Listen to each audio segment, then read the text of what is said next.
আসসালামু আলাইকুম। আমি Mohammad Naimur Rahman Hridoy, MBBS fourth year, Dinajpur medical college. আজকে আমি প্যাথোলজির ইন্টারঅ্যাকশন এবং প্যাথোলজির একটা টপিক নিয়ে আলোচনা করব। হিস্ট্রি। প্রথমে হিস্ট্রি জানার আগে আমাদের জানতে হবে প্যাথোলজিটা কি। Pathology is the study of disease, মানে কোনো ডিজিজ সম্পর্কে জানা। সেটা হতে পারে হিউম্যান, সেটা হতে পারে কোনো অ্যানিমেল। এখন প্যাথোলজির জনককে রুডলফ ভার্ক, এটা আমাদের জানতে হবে। What is pathology? প্যাথোলজি কি? ডেফিনেশন কি প্যাথোলজির? Pathology is the study of structural, biochemical and functional changes in the cells, tissues and organs that underlie disease. মানে কি প্যাথোলজিটা কি? একটা সেলের বা টিস্যুর গঠনগত, তারপরে যে বায়োকেমিক্যাল রিয়াকশন আছে, কেমিক্যাল রিয়াকশন, সেলের মধ্যে যে কেমিক্যাল রিয়াকশন ঘটে, অথবা সেই সেলের কাজের যে কাজগুলো সে নর্মালি করতো সেই কাজগুলোর পরিবর্তন, সেই কাজগুলোর পরিবর্তন অথবা গঠনগত পরিবর্তনের কারণে সেই সেলের অ্যাবনর্মালিটিস দেখা যায়, সেটাই ডিজিজ আকারে রূপ নেয়। সেটা কি প্যাথোলজি। হয় changes occur in cells, tissues and organ. কেন এই পরিবর্তনগুলো ঘটে সেলের মধ্যে, সেটা আমরা আস্তে আস্তে জানতে পারবো। ডিভিশন অফ প্যাথোলজি, প্যাথোলজির division: general pathology, systemic pathology. General প্যাথোলজিটা কি? আমাদের হোল বডির যে যে কোনো একটা ডিজিজ নিয়ে আলোচনা করা হয় যদি, তখন সেটা জেনারেল প্যাথোলজি। যেমন acute inflammation in response to bacterial infection. Bacterial infection যদি আমাদের কোনো হিউম্যান বডিতে ঘটে, তাহলে সেখানে অ্যাকিউট ইনফ্লামেশন দেখা যাবে। অ্যাকিউট ইনফ্লামেশনটা জেনারেলাইজড, মানে কোনো সিস্টেম না, সিস্টেমেটিক না। অ্যাকিউট ইনফ্লামেশনটা জেনারেলাইজড, মানে বডির যে কোনো টিস্যুতে ঘটতে পারে। সেটা হচ্ছে general pathology. System systemic pathology. Systemic pathology এটা কি?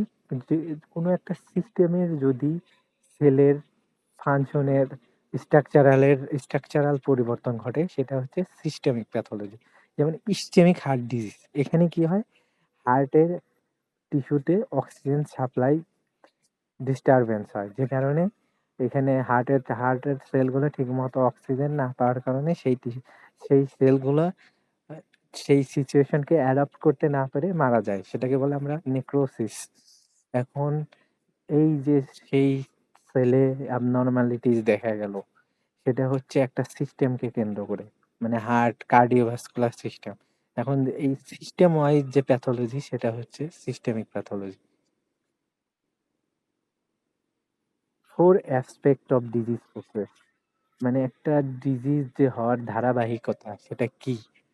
এখন আমাদের প্রথমে একটা ডিজিজ সম্পর্কে জানতে হলে সেই ডিজিজ কিভাবে হলো সেটা সম্পর্কে আমাদের জানতে হয়।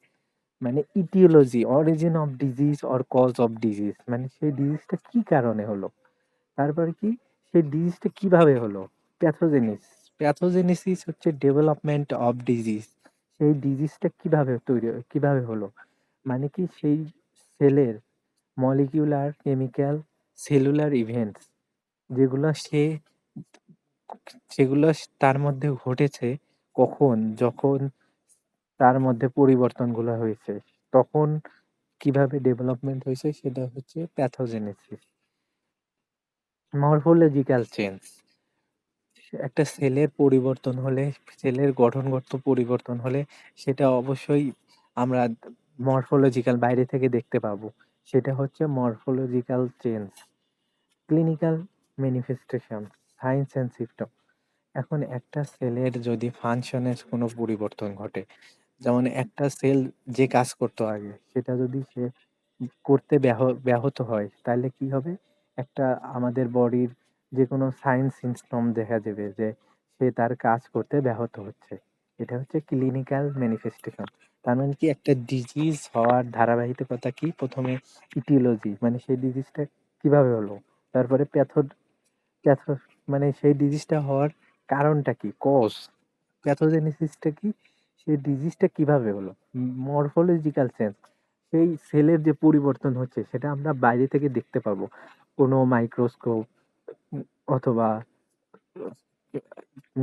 নেকেড আই, এভাবে আমরা নেকেড আই এর মাধ্যমে আমরা দেখতে পাবো। তারপরে ক্লিনিক্যাল ম্যানিফেস্টেশন কি, এটা কি সাইন সিমটমস নিয়ে আলোচনা করা হয় এখানে।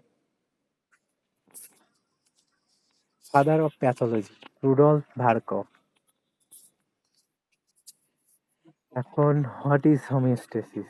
হোমিওস্টেসিস হচ্ছে আমাদের বডির যে সেলগুলো আছে সেলগুলো খুব ন্যারো রেঞ্জের মধ্যে তাদের ফাংশন মেনটেন করে। যেমন আমাদের হার্টের কাজ কি, ব্লাড পাম্প করা। ব্লাড পাম্প একটা নির্দিষ্ট লিমিট পর্যন্ত তারা ব্লাড পাম্প করতে পারে, সেটা হচ্ছে নর্মাল ফিজিওলজি অফ হার্ট। এখন যদি অনেক বেশি ব্লাড ব্লাড পাম্প করার প্রয়োজন হয় তখন সেক্ষেত্রে তার মধ্যে কিছু চেঞ্জেস ঘটে। সেই চেঞ্জেসগুলা সে যদি যদি অ্যাডাপ্ট করতে পারে তাহলে সে সেই শিশু সেই সিচুয়েশনে বেঁচে থাকবে, আর যদি অ্যাডাপ্ট করতে না পারে তাহলে সেই সেলের ইনজুরি ঘটবে। এখন হোমিওস্ট্যাসিসটা হচ্ছে মেইনটেইনিং নিয়ারলি কনস্ট্যান্ট এনভায়রনমেন্ট, মানে যে অবস্থায় আছে সেই অবস্থায় থাকতে চাওয়া। মানে একটা সেল শুরুতে যে অবস্থায় ছিল সেই অবস্থায় থাকতে চাওয়ার প্রবণতাটাই হচ্ছে হোমিওস্ট্যাসিস। এখন একটা জিনিস মাথায় রাখতে হবে যে normal cell tries to maintain homeostasis. একটা নর্মাল সেল চায় তার নর্মাল ফিজিওলজি মেনটেন করতে, মানে কি নর্মাল ফাংশনটাকে মেনটেন করতে। এখন যদি তার উপর যদি সে কোনো একটা অ্যাডভার্স সিচুয়েশনে পড়ে যায়, যেমন একটা মানুষ যদি যখন অ্যাডভার্স সিচুয়েশনে পড়ে তখন সে চায় সেই সিচুয়েশনটাকে অ্যাডাপ্ট করতে, মানে সহনশীল করতে, সেই পরিস্থিতিকে নিজের নিয়ন্ত্রণে নিতে। একটা সেলও তেমনভাবে সেটাই চায় যে সে তার পরিস্থিতিটিকে যেন নিয়ন্ত্রণে অথবা সে সেই পরিস্থিতির সাথে যেন খাপ খাইয়ে নিতে পারে। এখন যদি এই খাপ খাইয়ে নিতে পারে সেটা হচ্ছে সেলুলার অ্যাডাপ্টেশন। আর যদি খাপ খাইয়ে নিতে না পারে সেলটা, তাহলে কি হবে, সেটা সেলুলার ইনজুরি।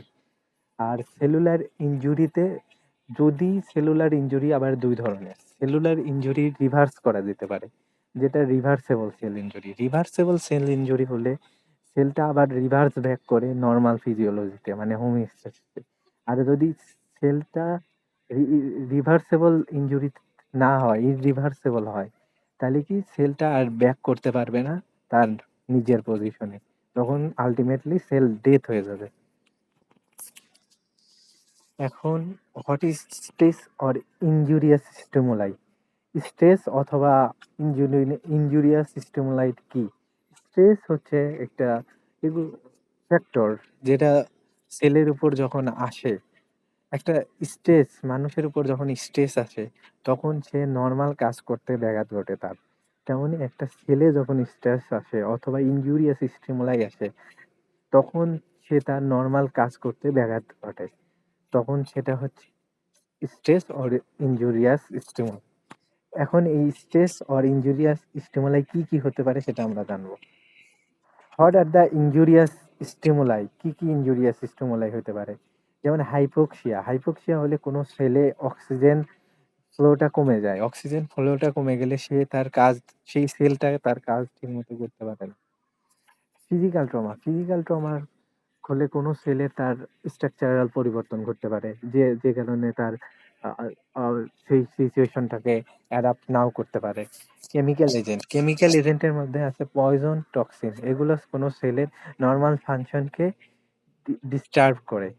Infectious pathogen.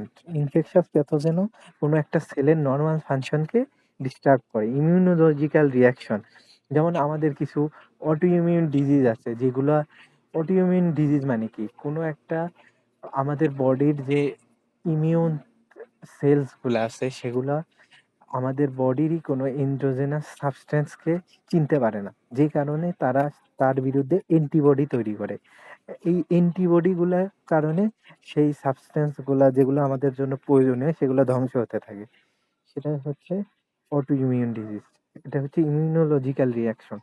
আবার নিউট্রিশনাল ডিস্টারবেন্স, যদি কোনো সেল ঠিকমতো নিউট্রিশন না পায়, তার কারণে সে তার ফাংশনগুলো ঠিকমতো করতে পারবে না। অথবা জেনেটিক ডিফেক্ট। জেনেটিক ডিফেক্টের কারণে একটা সেল যদি সে জেনেটিক্যালি